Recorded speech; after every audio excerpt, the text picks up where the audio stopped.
So, joined here with the lovely Fred Copestake and from Brindis. And you've got a little shameless plug in the background there as well. Fred is an author for ethical selling and hybrid selling as well. So, really good guest to have on the podcast. Do you want to introduce us a little bit, Fred? Tell us a little bit about yourself and your business. Sure. Yeah. So my name's Fred Copestake, and you got it right. Yeah, you didn't say chopstick, cupcake, snowflake, cheapskate, or any of the other stuff I get. Did I go and know. like get it right. You've just Yeah. confirmed it. Say it right, Helen. Yeah, you did. You did. Yes. Worst is snowflake. I can't. No, I'm not that. No, but so I'm founder of Brindis, which is a sales training consultancy. Last 25 years, I've been around the world 14 times, worked in 37 different countries, trained over 10,000 salespeople. Um, which look, it's a real honour to do that, real privilege, good fun. And then what it's helped me do is understand, what are the challenges salespeople have. Um, Everyone will say in their industry it's different and their country is different. However, there are some, and there are nuances. Absolutely, there are, but there's commonality in selling, and there's common challenges people have. That's why I wrote the first book, to Selling Through Partner Skills. That's about being more collaborative, working alongside the customer. That came out in 2020, same time as you know what. So yeah, I'm sort of sat at home watching Netflix. When you get to the end of Tiger King, you think, you know what, I really should be doing something Yeah. better with my time here. Um, so I looked at what's happening in sales, and stuff we were expecting to happen start to happen. It's happening Yeah. there and then. And then other changes happening faster. So I wrote that during lockdown. And then, yeah, the last one, ethical selling, that came out in November 24, so more recently, time recording. Because yeah, it's the next logical progression. It's where sales is going. It's what we need to be doing because it's what customers want, and it works better. Yeah. So apart from that, that's why we're kind of looking at that quite a lot at the moment. Brilliant. Oh my God, thank you so much. So you are, I'm a bit starstruck to have you on actually, but I just really want you to extrapolate some of this knowledge for the listeners, because I think we get this so badly wrong, and it doesn't matter what industry that I've trained in or coached in, it's the same, but we confuse the whole act of selling, and we think we can either be a really nice person or we have to be this pushy, aggressive salesperson, and the two can never meet. So I think people feel like they have to make this choice. And I love the fact that you've wrote a book all about this. So I'm going to pick your brains out of it.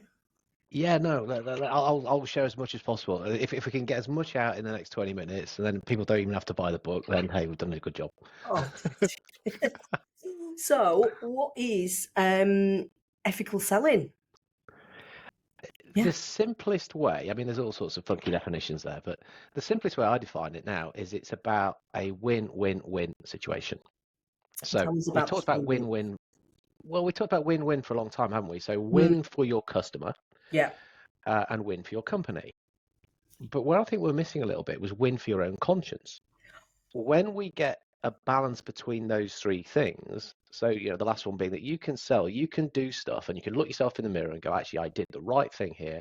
yeah, Absolutely, working with integrity, honesty. Um, you feel better about yourself, so it's more motivational. But as I say, it works better. You do the things that people respond to more, and you have that drive to want to do it. So that's what we're just trying to distill. I was trying to distill into the book and give people the model and some of the practices to do that. What I was very aware of is that a lot of people talk about ethics and they end up going principles, codes of conduct, morals, philosophies, off up into the sky, and it's like, can't really use that. yeah, I'm too busy trying to like make a living here. So I went the opposite direction. It's like, okay, let's say here's a code of conduct. The seller code is really cool, but the guys who put that together, awesome, love it. Now let's get down into tactics and techniques and actually how you can do stuff, whatever you sell, to do that in an ethical way that works better. brilliant. Oh, I love that. Absolutely love it. So how do you know if you're selling ethically or not? Like, what is happening in the conversation? What's happening How do customers react? Like, how would we know, basically? People want to talk to you. It's a nice simple answer, isn't it? No, it's a bit of a Oh, simple answer, but overcomplicate stuff, though, don't well, we? no, no. I've spent far too long doing that and Yeah, realised that actually, in a way, work. wasn't ethical. Our job's to make stuff simple, and people want to talk to you because of the way you go about it. And the way you go about it, yeah, we all know that sort of friendliness and being liked and all that kind of thing. Yeah, you can be a pleasant, decent person. That ain't going to get you sales. You've got to sometimes challenge. You've got to sometimes push a little bit. Yeah, Yeah. push people's thinking, not push your product. And Yes. so people, say when I say people want to talk to you, they want to talk to you because you are being empathetic. You can put yourself in their shoes. You can kind of see things from their point of view.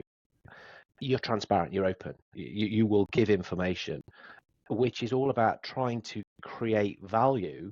And bearing in mind that it's the customer who defines value, well, Yeah. you're working on it together to try to figure out what that is. All the time, it's about having buyer safety. So it's another concept I came across. Simon Bowen talked about this a lot. That people are comfortable to work with you because they feel safe, because you're not trying to have one over on them. You are giving them information and you're giving them the space to make their own decision.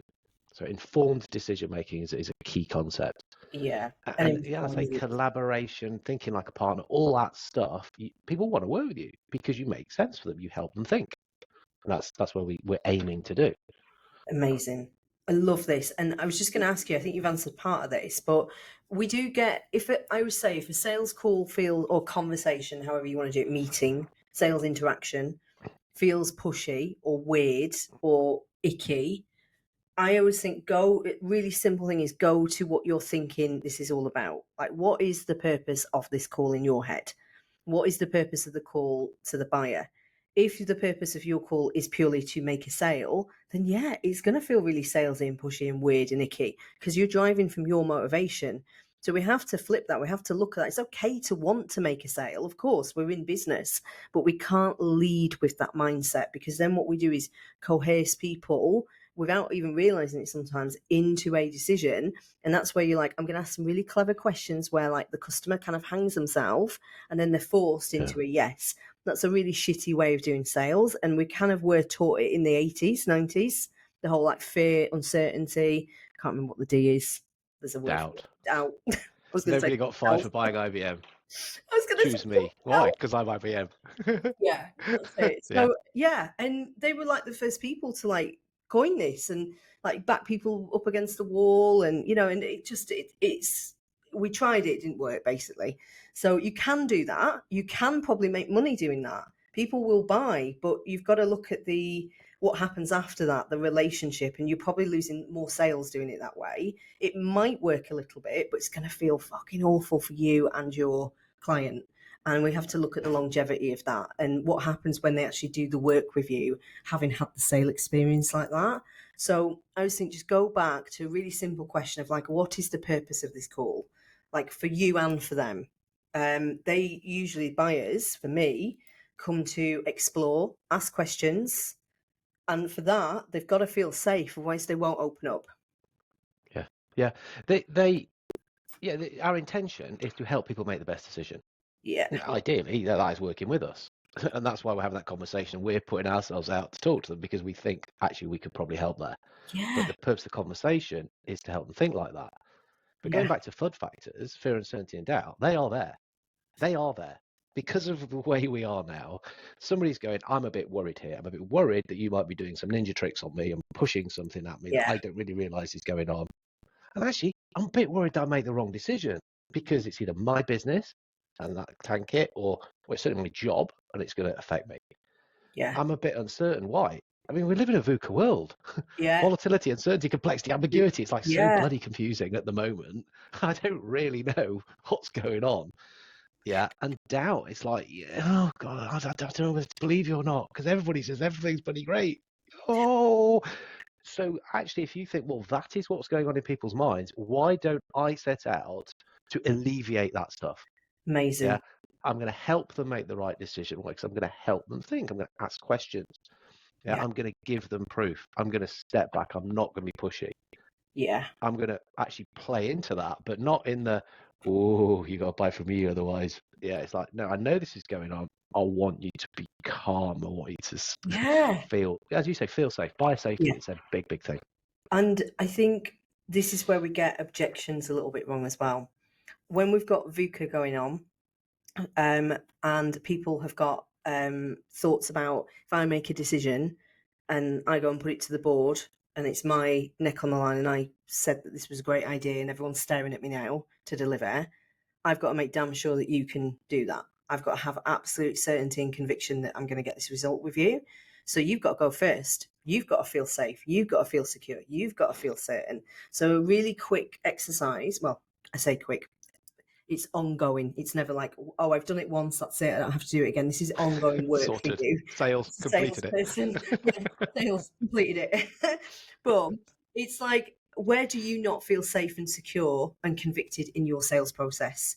Is it in the offer? Is it in how you deliver it? Is it because you've got to hand it over to a team and you don't know what happens after that? So you can't speak with conviction. Is it maybe there's no team, maybe it's you delivering it, but you don't know?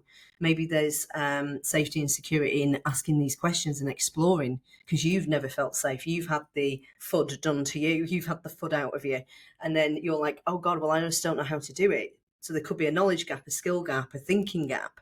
But basically, it's you, it starts with you. You've got to go first. So I think mapping out the sales conversation, the offer, and the process, those three areas are really key for you to really drill into and go, where do I not feel safe? Where do I not feel secure? Where do I not have assurities? Where does it feel squiffy? And I promise you, when you look back and evaluate, that will be the point where you lose your customer. It's not the price in isolation. It's not the market. It's not the time of year. It's not anything. It's they didn't feel safe and secure at a certain point and they were out. And I lost a sale the other day for this reason. Somebody asked me about the certainty of them getting a result. And instead of managing their expectations, I panicked a little bit because I was like, oh my God, the result was quite a biggish one. The gap between where they were now and over where they wanted to be was huge. And I just was like, for a moment, I don't know whether they've got the like willpower and the want to close that gap.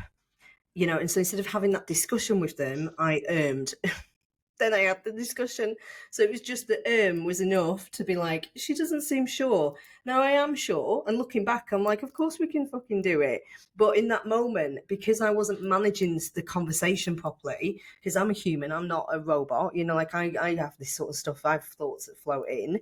I just didn't feel like so convicted and that safety to explore it. And it actually worked out that we weren't a good fit, and that's what the weirdness was. That's why I didn't feel so safe, because I think looking back, the client wanted me to take full responsibility. Now I am responsible for my client's results, but we do it in a joint basis. You do your bit, I do my bit. And I think what was happening was they were wanting to top load everything onto me, and that's where the lack of safety came from. So instead of exploring that and asking some questions like, how do you think this is going to go? What kind of support do you need from me? Like, where do you think it's going to fall down? Why do you think that? Like, I just didn't really explore that so well. So that's a really good example. And I'm like, it happens to us, it must happen to you as well, Fred.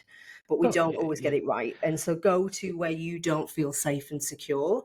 Conversations, process, offer. Yeah, no, it does. And while you're looking at that, if you're sort of saying, okay, this is what I do, and I have the offer, okay, good. And that's a big piece. I know you do a lot of work on that. Mm.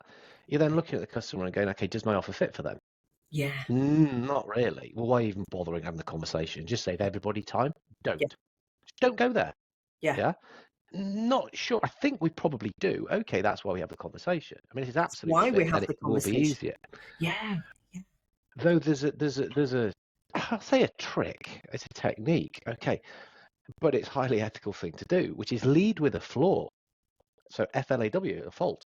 Um, I came across this with a guy called Todd Capone, who's written a book, The Transparency Sale. It's the ultimate transparency, where you say to somebody, look, if you are looking for this thing, and that is the most important thing for you, we're probably not the right fit. Yeah. However, if you're looking for this, and this as well, Yeah. then absolutely we are, and that's why we should be having the conversation. Yeah. So Brilliant. doing that early, lead with it. Yeah. That will be remarkable to them because it's so counterintuitive, and salespeople are like, okay, probably not, but I hope they don't notice. So I'm just going to say that's what it is. If they go, no, actually, that is the only thing I'm looking for. I'll say, well, I'm not the right person. You need to Yeah. speak so and so. Yeah. Really? Yeah. Well, why would I waste my time and your time? And what goes Yeah. around comes around. Yeah. Some people find this really hard to get their head around. Oh no, I want to sell. I want to sell. I'll persuade them. You've missed the point. You've Yeah. missed the point. It's not sales at all, However, is you've it? picked the opportunities to say that. They'll go, no, no, no, no. I need all those things you just said. Well, okay, I thought so. That's why I'm even here and having the conversation. Yeah. So it's a fast trust builder and makes people feel very, very comfortable. Yeah. Really good. Oh, so good. Yeah. Well, Fantastic. Todd came up So with that, not me. He did a ton of research into this. And I just had the pleasure of, well, I read his book and talked to him a couple of times. It's awesome. So I think go back to safety, security, surety, and just be really honest with your clients. They will thank you for it if you're not the person. You know, it's okay to say that. It's okay to signpost them. It's okay to walk them through your thinking on that. But I think sometimes we do. I think that we have to have all the answers in sales.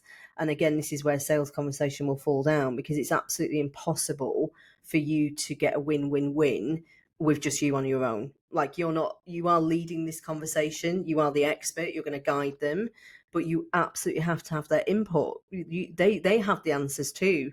So you come Yeah. together in that collaboration, and you will get to an end result and an end decision. So yeah, that being said, I see so many people just trying to go and plow ahead and do this on their own, and like, I want to say this and I want to say that. They're not even involving the customer in the decision.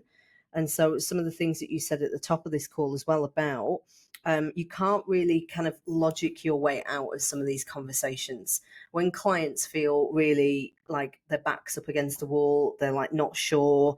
They've got this problem in their head. They can kind of see it working, but they've got buts, ifs, what if.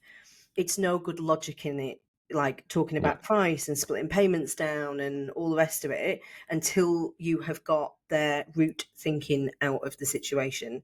So what makes you think that this isn't going to work? Where is the risk points? Which part of this process do you think will fall down and why? And like, let's talk about all of that so we can just take that off the table. And I see a lot of people in objection handling not validating the client's thought, and because it's their thought, they've got it. So it doesn't matter whether you think it's a limiting belief, whether you think it's wrong or incorrect. They believe it, it's true for them. So if we just like, oh, never mind, like, listen, we can do this or we can do that, or that's not going to happen because we just start telling people stuff. Yeah. They're not in the process to listen at that point. We have to actually acknowledge them. And just such a simple bridging question of, you know, do you want to explore that, or can I just share a different insight? I get where you're sitting, and that's valid, but I see something over here, you know, and you're quite right to come in with this question. A lot of my clients do, you know, but Yeah. actually, can I just take you over here? And they'll probably say yes because they want your insight. And then you can explain stuff. Then you can ask questions.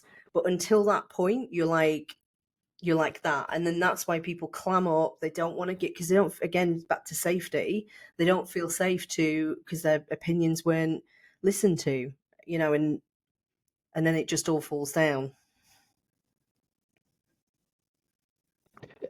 Exactly that. And then when you say objection handling, I mean, that's an old-fashioned phrase, isn't it? It's like that, you know. It is, But isn't look, it? Asking that's the word questions. people use. Let's not try it. I've been through that thing where it's like, you know, let's try and change the terminology. No, it's pointless. Yeah, it's called closing. It's called objection handling. Yeah, don't try and relabel it. You're wasting your time. People don't understand what you're talking about. But let's change the behaviour. Because Yeah. old school objection handling. Right, flip chart one. let's, What do customers say? let's like Write them all ram down. through it. Flip chart Yeah. two. What's the answer? Right, Yeah. now get into your mind. Feel, felt, found. Sorry that you feel that way. Like customers felt similar. Bang. I've got the answers off rote. Yeah. So they said that. You go, bang. Know that one. Ah, know that one. Ah, know that one. You're not making them feel any better. No. You're really not making them feel any No. better. And Oh, that's where the okay. transformation happens, isn't it? In a call. It's that even if Yeah. they say no, if you can make your clients think a little bit and just move past that thinking, that fixed thought they had about it not being possible for all the reasons, you're onto a winner there. And it will go back to what we said. I'm a stuck record on this. Our job is to help people think.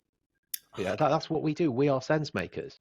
Yeah. And one of the, so when we talk about ethical selling, I kind of get I call it the Goldilocks dilemma as to why people won't do it. Yeah.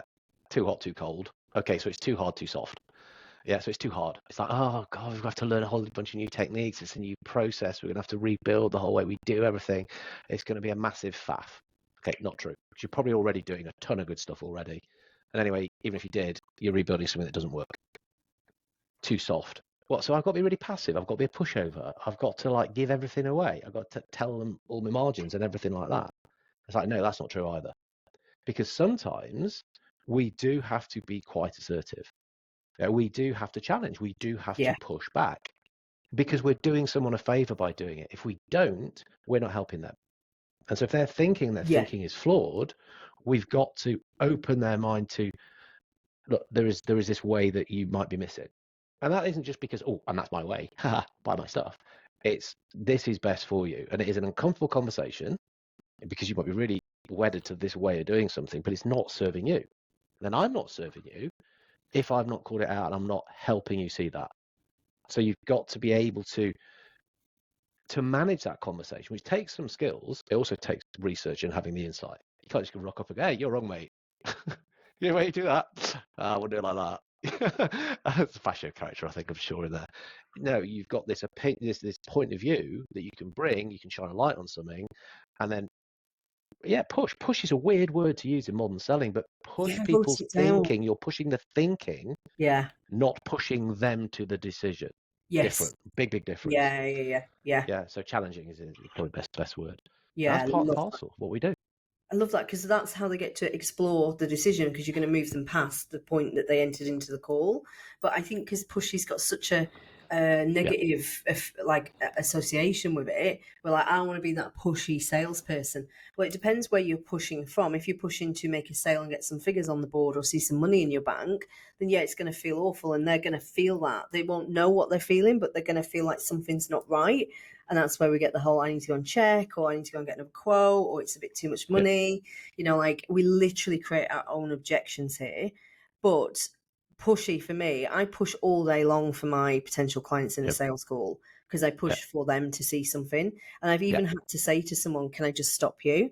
Like this, that thought you've just said there is not helping. This is what's causing everything. And I know you want to argue with me and you say no, but I promise you it is. Can I share yeah, why?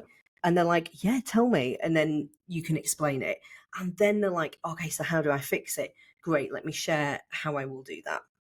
Whereas yeah, before we would just go straight into, finding out discovery, then like matching products and services, right? This is what you need, this is why you need it. Then there's a bunch of objections. And of course, because we haven't done any work, we've not progressed anyone, there's no transformation.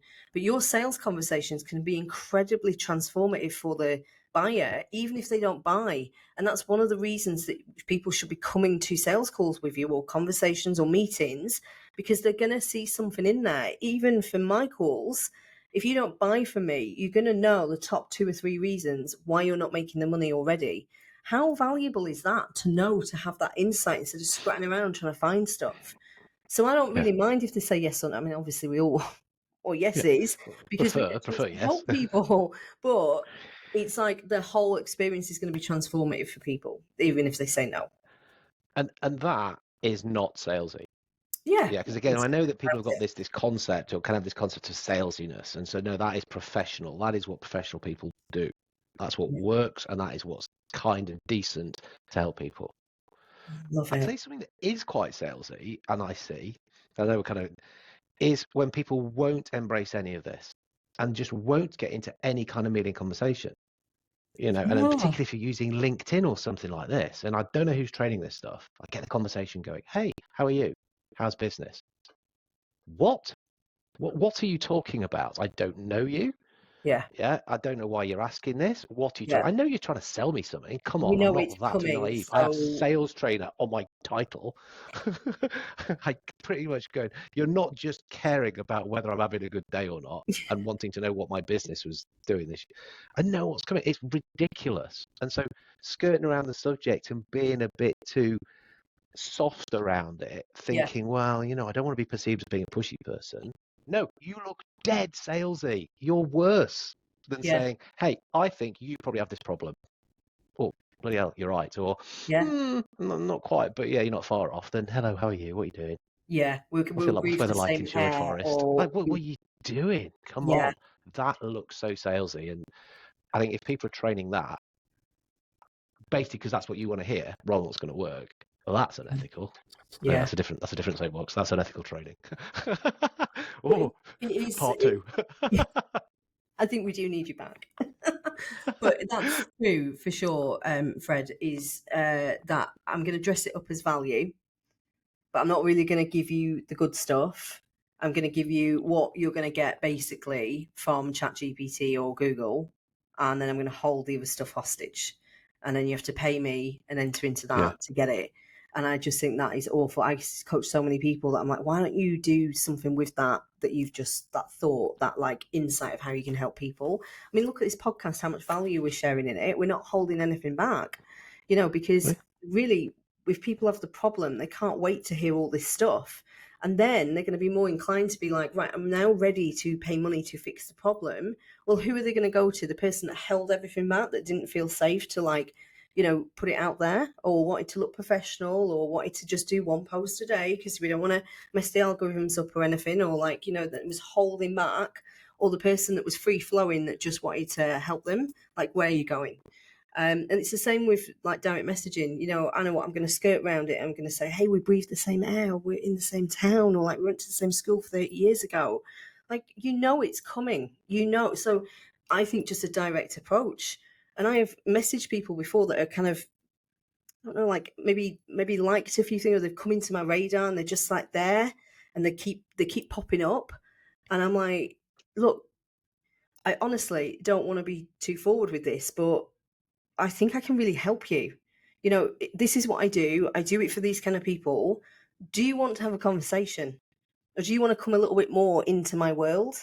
And it's just direct for me is always better because we know where we Yeah. are then.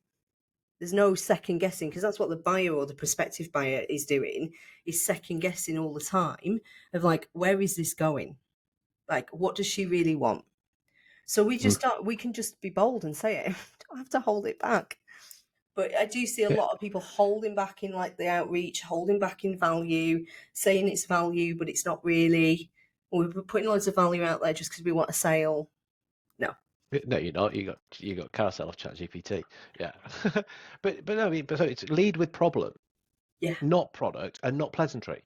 Yeah. Problem, and like bang, that's not my problem. Okay, fine, good. Right, we saved Cool. us a bunch of time. Or wow, you made me think about this. And when I think about my problem, which you've highlighted, we're up and running. We're absolutely up and running. So Love it. again, people are highly trained in product and get so fascinated about their own thing, their own company. Because that's what companies do. They train about how brilliant we are and how many years we've been in business and all this R&D money we spend and the 70 offices we've got all around the world and the blah, blah, blah, blah, blah. Right, don't care. I care that I'm sat here, can't get my head around something or feeling uncomfortable about something because it's not going right for me. And I'm trying to fix that. And I don't want to hear your company backstory. I don't want to tell you how my business is going because it's actually pretty rubbish, but it's none of your bloody business. Yeah. Come in and say, I think there's probably these things going on in your life. Like, whoa, where have you been? Why didn't you contact me sooner? Yes. Be really relatable. Yeah, Yeah. And you can't do that if you're holding back, because the no, very thing you're holding back from saying or doing or approaching or giving is the one thing your audience will need, like 100%. Every time I've seen people hold back and I coach them through it, and then they just like let the handbrake off, like the world changes. Suddenly things seem possible. They can see leads and opportunities. People book in. People want conversations. They want them to speak. They want them to be part of something. Like, yeah, the content they put out is like next level. It connects with their audience. People start saying like, oh God, I'm seeing your stuff everywhere. It's amazing. Like, it's like you're in my head. And I'm like, yeah, because we were thinking yeah, about you when we were creating this. We were thinking about the problems you have, how you think about the problem, what you've tried before, why it's not worked. We've kind of gone through that whole process. And then we've talked about it a bunch of times. And then we've made stuff that helps you get some form of relief along the way. And then we're going to actually openly and unashamedly um, make an offer, because we're not ashamed of saying, I can help with that. It looks like you've got that problem. You're engaging with that kind of stuff. Do you want to talk about it? And we're not going to be ashamed of that. We're not going to hold back from that, because that's good salesmanship. You see someone with a problem, I always think sales is the highest form of service. So why would you hold that back? We should be making offers. We should be talking about this. We should be stepping forward. So yeah, for me, the formula is always add a lot of value, have a ton of conversations with people, do not hold back, make offers. That's as simple as it gets, and it's service first. And off the back of all of that, you will by proxy make more money. You just will, because you're more Yeah. valuable, your transformation is higher, and that's passed down to the customer. So when there's transformation and value, they'll pay you money. Customer wins, your Yes. company wins, and your conscience wins, because you Oh, can look yourself in the mirror, you go about at night, you go, you know what? I've done good stuff today. I'm helping people here. I feel good for this. It's yes. cool. I'm going to do more tomorrow. Can't Oh, wait. I love On we it. go. That's the point. So the motivation Back side to of this is the huge. Really big. Yeah. yeah. Well, Back to the yeah. top of the call when we were saying about the win for the customer, the company, and your conscience. So that's a really good place to end. Thank you so much, Fred. I'm sure you'll be back again. And There's a couple of little hidden rants in there, isn't there? absolutely, we'd love to have you back again. Thank you so much. It's super valuable to get someone that's operating at that kind of level talking, and making it make sense and distilling it down. So like I said, I'm a big fan of making something simple. So thank you so much for doing that for my audience. Making the act of selling really simple, really ethical, feel good, and it wins across the board. So before you pop off, obviously we'll get a link for the books so that we can put it under here and people can buy. But secondly, where can people find you, and who is it that you actually help? Like, what, I know sales training, but like, what do you really do? Yeah, LinkedIn. Find me on there. Connect. Don't just follow. Connect. Mention this podcast. Say that you heard us talking and what we were going on about. And I mean, yeah, sales training, potentially everyone. However, I do really kind of focus in on engineering companies, engineering manufacturers. Yeah, That's where I can do a lot of service, a lot of good. yeah, I do understand there are some nuances in that industry, actually, which the technical mind has. Help people get over that, and yeah. how sales can seem illogical in some ways, but once we realise it is a process, and that's why I can serve best. So, but yeah, connect with me on LinkedIn, and I'll be sharing tons of stuff on there. Perfect. Thank you so much for coming into my little corner of the world and educating everybody. I've absolutely loved it. Thank you so much, and we'll see you soon. Yeah, see you soon. Thank you for listening to Making Sales Simple, a podcast by Helen Tebay, the sales lady. Make sure you subscribe on YouTube and follow me on Spotify for more.